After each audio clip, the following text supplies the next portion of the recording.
Hello दोस्तों, Indian experts के country series के एक और इंस्टॉलमेंट में आपका स्वागत है एंड आज हमारा कंट्री ऑफ फोकस रहेगा जर्मनी। तो जर्मनी सुनते ही हमारे दिमाग में ये आता है कि जर्मनी, जैसे कि बहुत लोग जानते हैं, वर्ल्ड का एक बहुत ही मेजर मैन्युफैक्चरिंग हब है। जर्मनी को यूरोप का फैक्ट्री भी बोला जाता है एंड यहाँ पे बहुत सारे अलग अलग products and tech related equipments produce किया जाता है। तो जर्मनी में भला कोई क्यों आना चाहेगा फॉर वेरियस रीजंस। इसके मोस्टली 5 कारण हैं। First of all, lifestyle. Germany just like any other European nation, यहाँ पे लाइफस्टाइल बहुत ही बढ़िया है। यहाँ पे आपको बहुत लेटेस्ट टेक्नोलॉजी ये सब तो मिलेगा ही। उसके साथ साथ जो यूरोप में सबसे इम्पॉर्टेंट चीज़ है वो एक वर्क लाइफ बैलेंस। आपका वर्क लाइफ बैलेंस बहुत ही बढ़िया रहेगा जर्मनी में। यूजुअली फॉर एग्जांपल, मैं जो जर्मनी में रहता हूँ, मैं 8 बजे के आसपास काम शुरू करता हूँ एंड शाम को अराउंड 3 to 4 मेरा काम खत्म हो जाता है and after that I have my entire day free for my self. And एक और जो बहुत इंपॉर्टेंट कल्चर है यहाँ पे कि आपका वर्क टाइम एंड आपका पर्सनल टाइम बिल्कुल सेपरेटेड है। तो आपके पर्सनल टाइम में अगर आपने कोई छुट्टी ली हो या वीकेंड्स में या फिर आपके काम के बाद का जो टाइम है, यहाँ पे आपको यूजुअली वर्क के रिलेटेड कोई भी चीज़ में आपको डिस्टर्ब नहीं किया जाएगा। आपके पर्सनल टाइम में आपको कोई परेशान नहीं करेगा and you can enjoy your personal time बहुत अच्छी तरह से। दूसरा रीज़न है फन एंड ट्रैवल। यहाँ पे जैसे कि आप बहुत लोग जानते हैं कि यूरोप एक बहुत ही मेजर टूरिस्ट डेस्टिनेशन है। लोग ऑफन स्विट्ज़रलैंड, फ्रांस, इटाली, ऐसे बहुत अलग अलग कंट्रीज़ में घूमने फिरने आता है। जर्मनी में अगर कोई रहता है उसके लिए ऐसे आसपास के यूरोपियन नेशंस घूमना फिरना एक्सप्लोर करना बहुत ही आसान हो जाता है। इवन जर्मनी इटसेल्फ, इसमें बहुत सारे अच्छे अच्छे घूमने लायक जगह हैं। जर्मनी का ब्लैक फॉरेस्ट बहुत ही फेमस है एंड जर्मन में कई सारे कैसल्स हैं एंड इवन कुछ बहुत ही historically important cities like Berlin है। दूसरा, जर्मनी में कई सारे इम्पोर्टेंट एंड बहुत ही पॉपुलर म्यूज़िक फेस्टिवल्स होता है। जैसे आप में से बहुत लोगों ने सुना होगा शायद October fest. So October fest यहाँ जर्मनी में मतलब ऑर्गेनाइज किया जाता है। तो it's a very fun place to be in. Third reason जो कि हम लोग ने पहले थोड़ा सा एक्सप्लोर किया था, that was tech related jobs या मैन्युफैक्चरिंग रिलेटेड जॉब्स या in general the tech industry. So Germany क्योंकि एक बहुत ही मेजर मैन्युफैक्चरिंग हब है, तो यहाँ पे बहुत सारे इंजीनियरिंग, टेक, आईटी, इसके रिलेटेड बहुत सारे अलग अलग जॉब्स अवेलेबल है। एंड क्योंकि ये इंडस्ट्रीज बहुत ही वाइड होता है, इसमें बहुत अलग अलग तरीके के लोग लगते हैं, तो ये आपके लिए ज़रूरी नहीं कि आप एक इंजीनियर हो या सॉफ्टवेयर डेवलपर हो। आपके थोड़ा बहुत भी टेक्नोलॉजिकल बैकग्राउंड होगा या आप उसके रिलेटेड कोई भी काम करना चाहें, उसके लिए आपके पास वास्ट जॉब अपॉर्चुनिटीज़ हैं। फोर्थली, जो कि एक और बहुत ही इंपॉर्टेंट पॉइंट है, low cost education. Germany actually काफ़ी फेमस है कि एज अ हायर एजुकेशन का डेस्टिनेशन एंड इसका रीज़न ये है कि यहाँ पे मास्टर्स या पीएचडी लेवल के एजुकेशन में बहुत ही कम फीस लगता है। कई कई पे तो आपको उल्टा काफ़ी सारा स्टाइपेंड मिलता है एंड आप खुद को सस्टेन कर सकते हो। आपको कोई भी एक्स्ट्रा एजुकेशन लोन या ऐसा लेने की ज़रूरत नहीं है। So as a low cost and quality education का डेस्टिनेशन जर्मनी एक बहुत ही इंपॉर्टेंट ऑप्शन है। And lastly, but a very important point, is Germany being a very major and stable economy in Europe. Germany is the 4th largest economy in the world and ये बहुत ही stable economy है and इसके बहुत सारे implications हैं। For example, अभी recent में जब कोविड में बहुत लोग अपने जॉब लूज कर रहे थे whatever, जर्मन गवर्नमेंट ने अपने ऐसे पॉलिसीज निकाले थे कि अगर कोई अपना जॉब लूज करेगा या फिर कोई कंपनी एक एम्प्लॉय को रख नहीं पाएगी, सपोर्ट नहीं कर पाएगी, तो उनको अपना सैलरी का 60%, उनको जो इसके पहले प्रीवियसली जो सैलरी मिल रहा था उसका 60% उनको मंथली दिया जाएगा and that is a huge amount. तो लोग अपने आप को बहुत ईजिली सस्टेन कर सकते हैं even in face of disaster, even in face of unforeseen circumstances. तो एक मेजर एंड स्टेबल इकोनॉमी रहने के बहुत सारे अलग अलग फायदे होते हैं।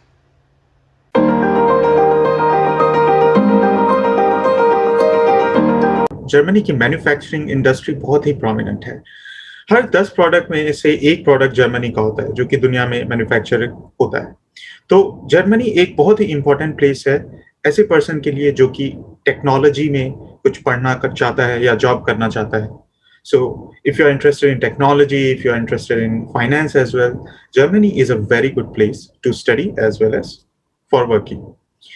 तो हम लोग आज दोनों के बारे में ही बात करेंगे.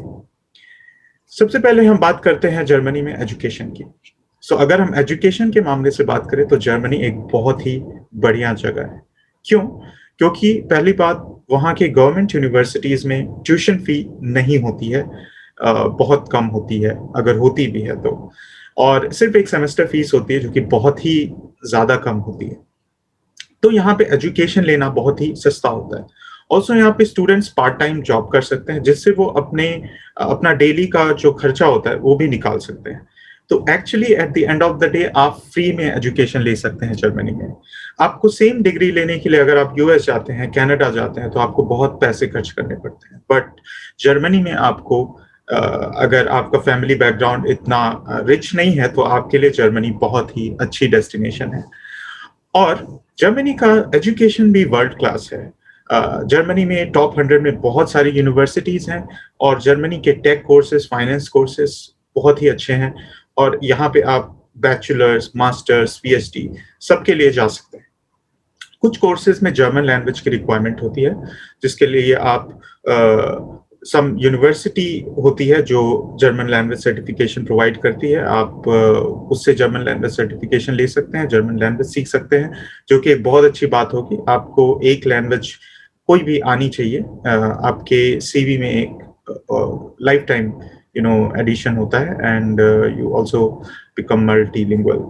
तो अगर आपको जर्मन आती है तो आप कई सारे प्रोग्राम्स में अप्लाई कर सकते हैं एंड जर्मन प्रोग्राम्स में कंपटीशन कम होता है. तो अगर आपके लेस ग्रेड्स हैं, अगर आपकी प्रोफाइल इतनी अच्छी नहीं है तो ट्राई करिए कि आप जर्मन लैंग्वेज सर्टिफिकेशन लेके जर्मन प्रोग्राम्स में अप्लाई करिए. अगर आपके ग्रेड्स बहुत अच्छे हैं, आपकी प्रोफाइल बहुत अच्छी है, लाइक आपने इंटर्नशिप की है किसी फॉरेन कंट्री में या बहुत अच्छी कंपनी में, आपके पब्लिश्ड पेपर्स हैं, आपका एकेडमिक ब्लॉग आप लिखते हैं या आपके पास वर्क एक्सपीरियंस है बहुत अच्छा, तो आपके बहुत हाई चांसेस है कि आप बहुत ही अच्छी यूनिवर्सिटी में जर्मनी के एंट्रेंस आपको मिल जाएगा. And there is a uni assist platform जहाँ पे सारी जो इनकी यूनिवर्सिटीज़ हैं उनके एप्लीकेशंस आउटसोर्स्ड हैं. तो आप यूनी असिस्ट पे देख सकते हैं कौन कौन सी यूनिवर्सिटीज़ के एडमिशन्स एप्लीकेशंस उस पे चल रहे हैं. एंड यहाँ पे टॉफल, आईएलटीएस इन सब की भी ज़्यादा ज़रूरत होती नहीं है, तो आपको ये सब एग्जाम्स देने के भी झंझट से छुटकारा मिलता है. तो आप बस अपना एक अच्छा सा प्रोफाइल बना के, एंड जीआरई भी काइंड ऑफ ऑप्शनल होता है इन मोस्ट जर्मन यूनिवर्सिटीज. खासतौर से वो आपका कवर लेटर और आपकी सीवी, आपने क्या किया है अभी तक, वो सारी चीज़ें देखते हैं और उनको एग्जाम्स से इतना कोई ज़्यादा कुछ खास फर्क नहीं पड़ता. हाँ, अगर आपके पास है जीआरई तो आप लगा सकते हैं उसको, वो आपकी प्रोफाइल में एक एक्स्ट्रा एडिशन हो जाएगा.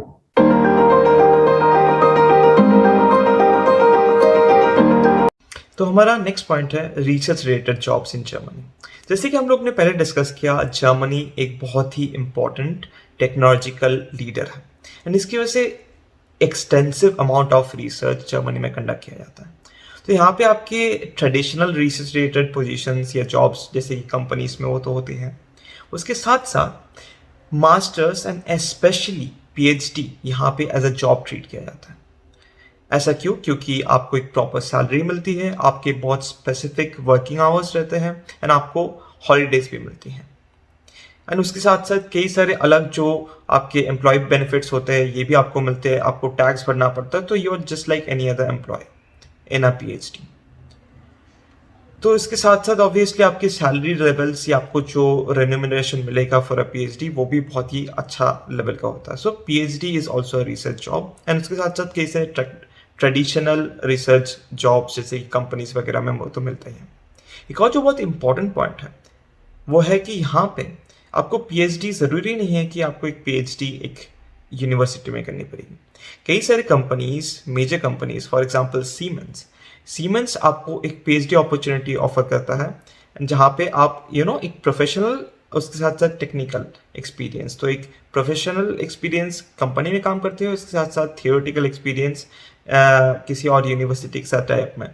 ऐसे आपको टाई अप में बहुत सारे प्रोग्राम्स दिखेंगे तो आपके काफ़ी सारे कंपनीज़ ऐसे यूनिवर्सिटीज़ के साथ टाई अप करके उनके खुद के पीएचडी प्रोग्राम्स लॉन्च करते हैं, जहाँ पे आपको बहुत ही competitive amount of pay scale मिलेगा, बहुत ही अच्छा पेमेंट मिलेगा एंड उसके साथ साथ आपको बहुत ही अच्छा एक्सपीरियंस मिलेगा।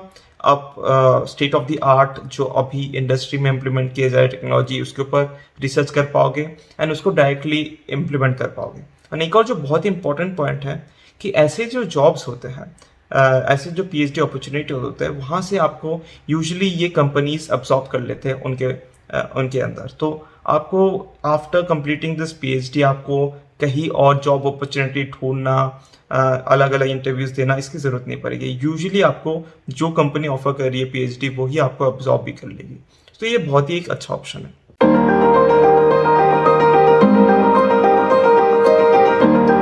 So next point is scholarships in Germany. ये हमको अलग से एक टॉपिक रखना पड़ा बिकॉज जर्मनी में कुछ ज्यादा ही स्कॉलरशिप्स हैं। एक्चुअली मैं ये बात पूरे यूरोपियन यूनियन के लिए बोल सकता हूँ कि they have lot of scholarships for students, but the thing is लोगों को ज्यादा बातें पता नहीं होती बिकॉज हमारे इंडिया में क्या है कि ज्यादातर लोग या तो यूएसए जाते हैं या तो कनाडा जाते हैं, वो बस हर्ड फॉलो करते हैं, लाइक वो जा रहा है, ये जा रहा है, तो भी जाता है, but you know they and up being in lot of डेब्ट। क्योंकि अगर आपका फैमिली बैकग्राउंड बहुत ही स्ट्रांग नहीं है फाइनेंशियली, तो आपको वही ऑप्शन चुनना चाहिए जो आपके लिए बेस्ट है। जरूरी नहीं है सबके लिए कनाडा या यूएस या ऑस्ट्रेलिया में भी वो बेस्ट है।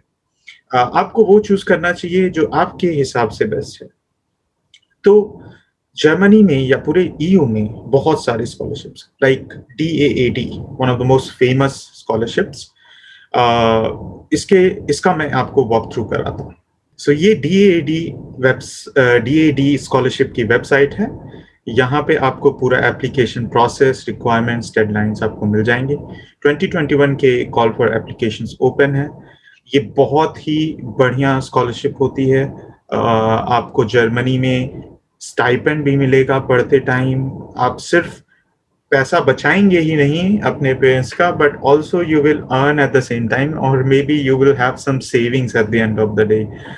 तो काफी अच्छी अपॉर्चुनिटी है, खासतौर से उनके लिए जिनका फैमिली बैकग्राउंड इतना स्ट्रांग नहीं है। सो जैसा कि आपने देखा, DAAD स्कॉलरशिप के अलावा और भी बहुत सारी स्कॉलरशिप है जर्मनी में, like Hamburg university of applied sciences scholarship provide करती है बैचलर्स डिग्री के लिए। Then Heinrich Boll foundation, Jacobs University Diversity Scholarship. Then there is a thing called Erasmus Mundus Scholarship, जिसमें बहुत ही सारी scholarships होती हैं। आपको लिंक प्रोवाइड कर दिया जाएगा डिस्क्रिप्शन में, आप जरूर विजिट करें Erasmus Mundus, DAAD, सारी वेबसाइट्स को देखें। आपको समझ में आएगा कि दुनिया में कितनी अपॉर्चुनिटीज हैं, आपको पता ही नहीं है। तो ये सारी चीजें आप चेक करें। गोस ग्लोबल मास्टर्स स्कॉलरशिप, बहुत सारी स्कॉलरशिप्स हैं जर्मन यूनिवर्सिटीज में। तो हम लिंक में डिस्क्रिप्शन में आपको लिंक्स प्रोवाइड कर देंगे, तो आप जरूर इनको चेक करें और जिसके लिए आप एलिजिबल हैं उसमें जरूर अप्लाई करें। और खास तौर से अगर आप कम पैसे में एक बहुत ही अच्छी डिग्री लेना चाहते हैं, तो undoubtedly Germany is a very good place, specially for technology.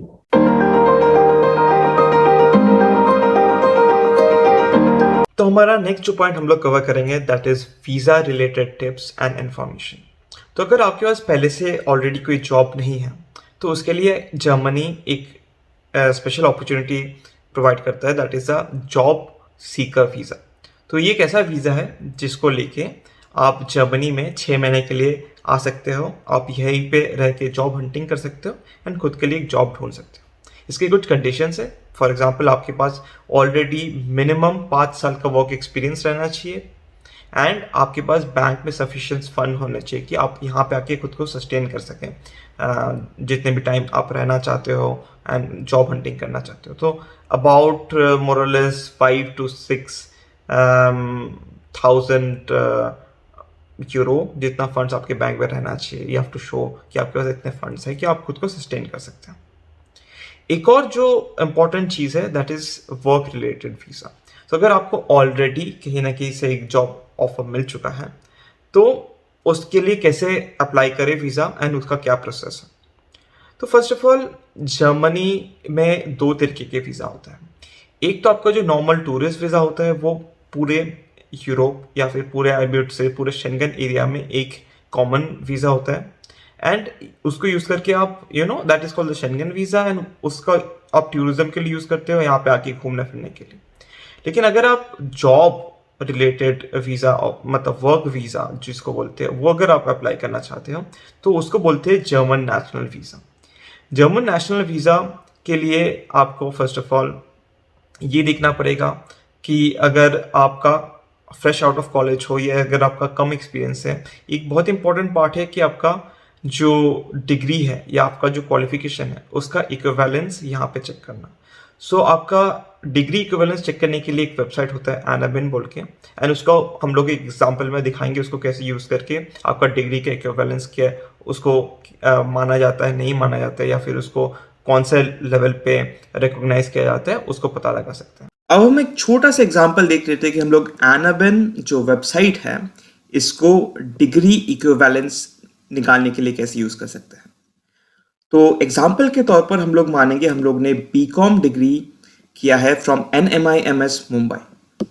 तो इसका डिग्री इक्विवेलेंस जानने के लिए हमें दो चीज़ देखने हैं कि फर्स्ट ऑफ ऑल जो डिग्री है वो रिकॉग्नाइज्ड है कि नहीं, एंड दूसरी जो चीज़ हमें देखना है हमारा जो इंस्टीट्यूट है वो रिकॉग्नाइज्ड है कि नहीं। तो डिग्री का इक्विवेलेंस देखने के लिए सबसे पहले जो पहला लिंक है इसको हम लोग क्लिक कर लेंगे। उसके बाद हम लोग इसके सेकंड टैब को दबाएंगे एंड ऊपर में जो पर्पल बॉक्स है इसको दबाएंगे। यहाँ पे हमें अपना कंट्री सिलेक्ट करना है, मैंने ऑलरेडी कर रखा था इंडिया सिलेक्ट, लेकिन एक और बार मैं यहाँ पे करके दिखाता हूँ आपको। तो नीचे स्क्रॉल करते हुए हमें जाना एंड यहाँ पे जो इंडियन है दैट इज इंडिया, क्योंकि ये जर्मन में लिखा है तो हमें इसको क्लिक कर लेना है एंड हमारा कंट्री सिलेक्ट हो चुका है। तो पहले ही पेज पे हमें डिग्री मिल जाता है बैचलर ऑफ कॉमर्स या फिर बीकॉम। तो इसको प्लस करके देखते हैं इसके बारे में क्या लिखा है। अभी मैं इसको ट्रांसलेट कर दूंगा इंग्लिश में ताकि हम लोग इसको समझ पाए। एंड नीचे यहाँ पे लिखा है कि this is equivalent to bachelors degree 3 years. तो ये डिग्री रिकॉग्नाइज्ड है। हर एक डिग्री का एक क्लास होता है कि किस तरीके का डिग्री है, एंड ये A3 डिग्री की कैटेगरी में आता है।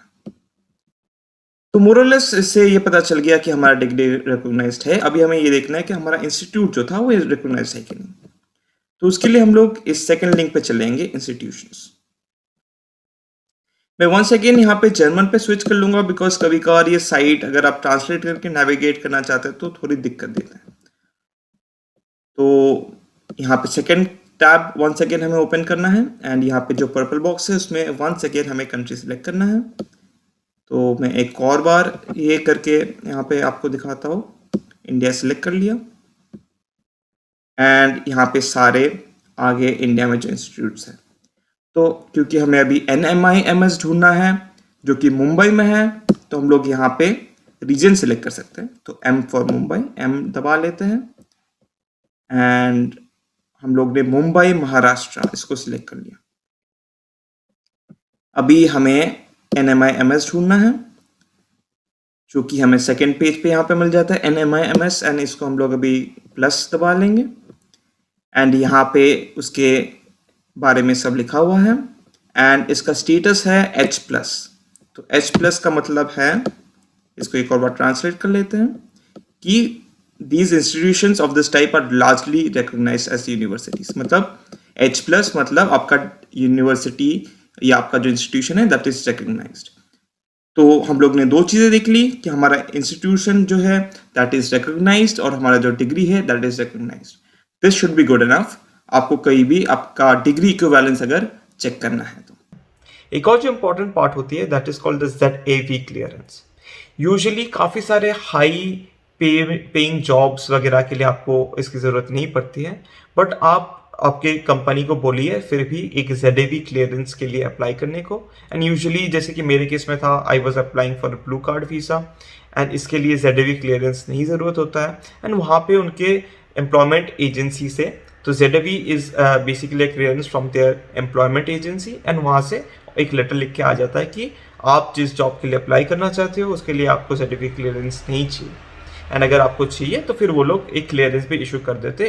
इसमें आपको आपकी कंपनी की हेल्प लेनी पड़ेगी एंड मेक श्योर कि आपके पास ये हो एक वीज़ा अप्लाई करने से पहले। ये बहुत इंपॉर्टेंट डॉक्यूमेंट है। एक और जो बहुत इंपॉर्टेंट टिप है वो है कि नेशनल वीज़ा के लिए आपको ऑब्वियसली पहले से अपॉइंटमेंट लेना पड़ता है एंड इसके लिए हम लोग एक वेबसाइट लिंक कर देंगे जहाँ से आप ये ऑल थ्रू आउट इंडिया अलग अलग एम्बेसीज हैं जहाँ पे आप जर्मन एम्बेसीज है जहाँ पे आप अपॉइंटमेंट ले सकते हो।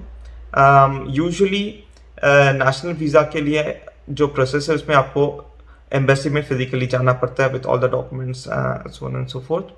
बट इसका जो आई वुड से इसका जो एडमिशन होता है या इसका जो रजिस्ट्रेशन होता है आपको पहले से एक बुकिंग करनी पड़ती है एंड इसके लिए काफ़ी सारी जगह पे VFS ग्लोबल इसको ऑर्गेनाइज करता है एंड कई कई पे अलग वेबसाइट भी है। तो इसके बारे में सारा इन्फॉर्मेशन आपको इस लिंक में मिल जाएगा जो हम लोग आपको डिस्क्रिप्शन में प्रोवाइड करेंगे। तो मेक श्योर आप पहले से वीज़ा के लिए अप्लाई करें। एंड एक और जो बहुत इंपॉर्टेंट टिप है, यूजुअली आपको यहाँ पे एक वीज़ा पेमेंट फीस देना पड़ता है एंड इसका पेमेंट यूजुअली वो लोग रिकमेंड करते हैं कि एक डिमांड ड्राफ्ट में देने को। एंड ये बहुत ही इंपॉर्टेंट चीज़ है कि ये जो पेमेंट अमाउंट है according to exchange rates and so on and so forth, ये on a very daily basis इसको रिवाइज किया जाता है। So it is very important कि आप डिमांड ड्राफ्ट बनाने से पहले आपके जो अपॉइंटमेंट डेट है उसके कुछ दिन पहले आप जो रेट्स है वो चेक करिए कि कितना फीस देना है एंड उसी के अकॉर्डिंग आप डिमांड ड्राफ्ट बनाएं। इसमें ये लोग ये भी रिकमेंड करते हैं कि नेशनलाइज बैंक से इन लोग को डिमांड ड्राफ्ट चाहिए, बट मेजर बैंक जैसे कि HDFC, ICICI इससे भी डिमांड ड्राफ्ट चल जाता है। This no problem at all. एक और जो इम्पोर्टेंट चीज़ है in Germany that is the getting of permanent residence. दूसरे कंट्रीज जैसे कि US वगैरह में जैसे कि green card it is done on lottery basis की काफ़ी रैंडम चीज़ होता है, बट जर्मनी में परमानेंट रेसिडेंस एक बहुत ही ऑर्गेनाइज्ड प्रोसेस है। इसके बहुत ही प्री डिफाइंड रूल्स हैं। अगर आप उन रूल्स को उस क्राइटेरिया को मीट करते हो आपको permanent residence within a month मिल जाता है। परमानेंट रेसिडेंस के लिए 2-3 कंडीशंस है। एक नॉर्मल जॉब के लिए आपको 5 साल बाद परमानेंट रेसिडेंस इशू किया जाता है एंड अगर आपके पास एक ब्लू कार्ड वीज़ा है जो कि यूजुअली आप अगर एक बहुत ही हाई इंडस्ट्रियल डिमांड सेक्टर में जॉब कर रहे हो या फिर आपका बहुत हाई पेइंग जॉब है तो फिर आपको एक ब्लू कार्ड वीज़ा इशू किया जाता है। अगर आपके पास ब्लू कार्ड वीज़ा है फिर आपको ऑलमोस्ट 21 मंथ्स में भी आपको परमानेंट रेसिडेंस मिल सकता है अगर आपके पास सफिशिएंट जर्मन फ्लुएंसी हो।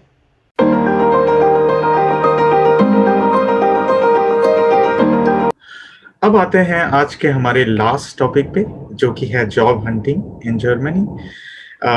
जॉब हंटिंग जैसा कि हमने अपने प्रीवियस वीडियो में भी डिस्कस किया काफ़ी ट्रिकी होता है, खासतौर से जर्मनी में।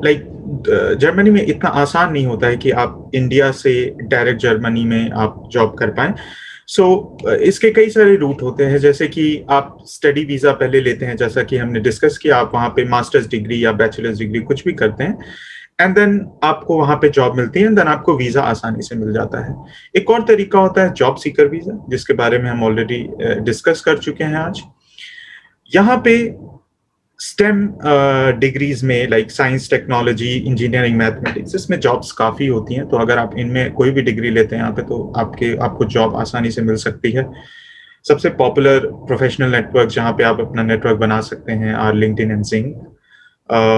ऑल्सो अगर आपको जर्मन आती है, आप कोई भी जर्मन लैंग्वेज सर्टिफिकेशन लेते हैं, बहुत ही हेल्पफुल होगा बिकॉज लोकल लैंग्वेज आना यूरोपियन कंट्रीज में एक बहुत ही इंपॉर्टेंट चीज़ है।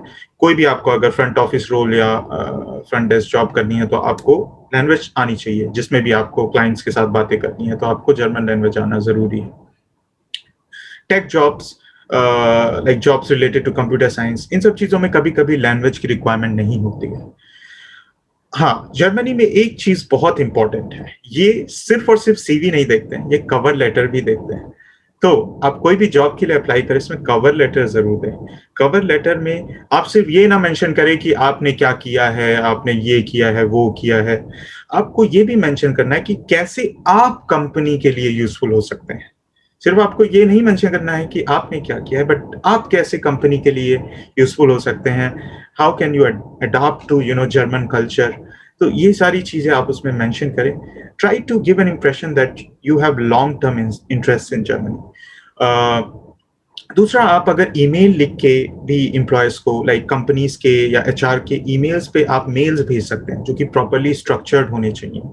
आपको अगर आपको एग्ज़ाम्पल्स चाहिए होगा तो आप कमेंट में बताएँ कि आपको सैंपल्स चाहिए, तो हम आपको वो भी प्रोवाइड करेंगे। एक अच्छा कवर लेटर, एक अच्छा ईमेल बहुत कुछ कर सकता है। ऑल्सो अगर आप जॉब सर्च करते हैं जर्मनी में, तो कई सारी वेबसाइट्स हैं, लाइक stepstone.de, और भी बहुत सारी वेबसाइट्स हैं, और प्रेफर करें कि जर्मन लैंग्वेज में सर्च करें। अगर आप जर्मन कीवर्ड्स यूज करके सर्च करेंगे गूगल पे, आपके पास ज्यादा रिजल्ट्स आएंगे, बिकॉज कुछ जॉब पोस्टिंग जर्मन लैंग्वेज में होती हैं जो कि इंग्लिश सर्च में वो आती ही नहीं है। ऑल्सो सीवी का फॉर्मेट जैसे इंडिया में होता है 1 पेज प्रेफरेबली, वो यहाँ पे नहीं है। यहाँ पे आप एक यूरोपास करके वेबसाइट है, उसका भी लिंक हम आपको नीचे दे देंगे। आप यूरोपास टेम्पलेट में अपना कवर लेटर और सीवी दोनों बनाएं, that will be very good. और अगर हो सके तो अपना कवर लेटर जर्मन में ट्रांसलेट कर दें, this will give a good impression कि आप इंटरेस्टेड हैं जर्मन लैंग्वेज। यहाँ पे सारी बड़ी कंपनीज हैं, like big consulting companies, tech firms like Google, McKinsey, BCG, you can find every company over here. और यहाँ पे बेसिकली फॉरेन स्किल्ड वर्कर्स की ज्यादा जरूरत है अभी, skilled labour in science, engineering, health care, इनको ये चाहिए, स्पेशली जो electrical engineering, automotive engineering, mechatronics, automation engineering, software development, and ageing population होने की वजह से यहाँ पे nursing and care givers for elderly people, इन सब लोगों की भी जरूरत होती है, लाइक जो कि मेडिकल साइड से जॉब्स की जो रिक्वायरमेंट्स है। तो काफी जॉब अपॉर्चुनिटीज यहाँ पे अवेलेबल हैं। बट अगेन, जैसा कि हमने अपनी लास्ट वीडियो में भी डिस्कस किया था, आपका एजेंडा क्लियर होना चाहिए कि आप क्यों जर्मनी में आना चाहते हैं। अगर ये आपका दिमाग में फंडा क्लियर है, तो आप फिर जैसा कि हमने बताया वैसे आप अप्लाई करना शुरू कर सकते हैं। एंड सबसे अच्छी बात की जो शेंगेन वीजा होता है, उसमें वो काफी पावरफुल वीजा होता है, आपको पूरे शेंगेन एरिया में आप घूम सकते हैं, तो ट्रैवल अपॉर्चुनिटीज भी आपकी काफी अच्छी हो जाती हैं। एंड लिंक्डइन पे आप जरूर, जैसा कि ये बात हम हर वीडियो में बोलेंगे कि लिंक्डइन पे आप लोगों से कनेक्ट करिए। आप अगर उनके पास जॉब करेंटली नहीं भी होती है तो भी आप उनसे टच में रहिए, कनेक्शन में रहिए। कल को अगर वो जॉब अपॉर्चुनिटी कोई आती है तो वो आपको बताएंगे कि हे, हम लोगों ने बात किया था, we talk sometimes back and you said that you are interested in NLP और whatever, and we have an opening in the company where we want someone who knows NLP। तो ऐसी चीजें कभी कभी हो जाती हैं, ऑल ऑफ अ सडन आपको कभी कोई लिंक्डइन पे मैसेज आता है, तो आप लिंक्डइन पे अपडेटेड रहें, अपना चीजें पोस्ट करें और उसको as a social media use करें, and you will get a good job in Germany, definitely। With this, we'll end this video for Germany। अगर आपको कोई भी एक्स्ट्रा इंफॉर्मेशन चाहिए, आप हमें मेल कर सकते हैं या आप हमें कमेंट सेक्शन में पूछ सकते हैं आपका जो भी क्वेरी है। And next time we will come up with a new video with a different country।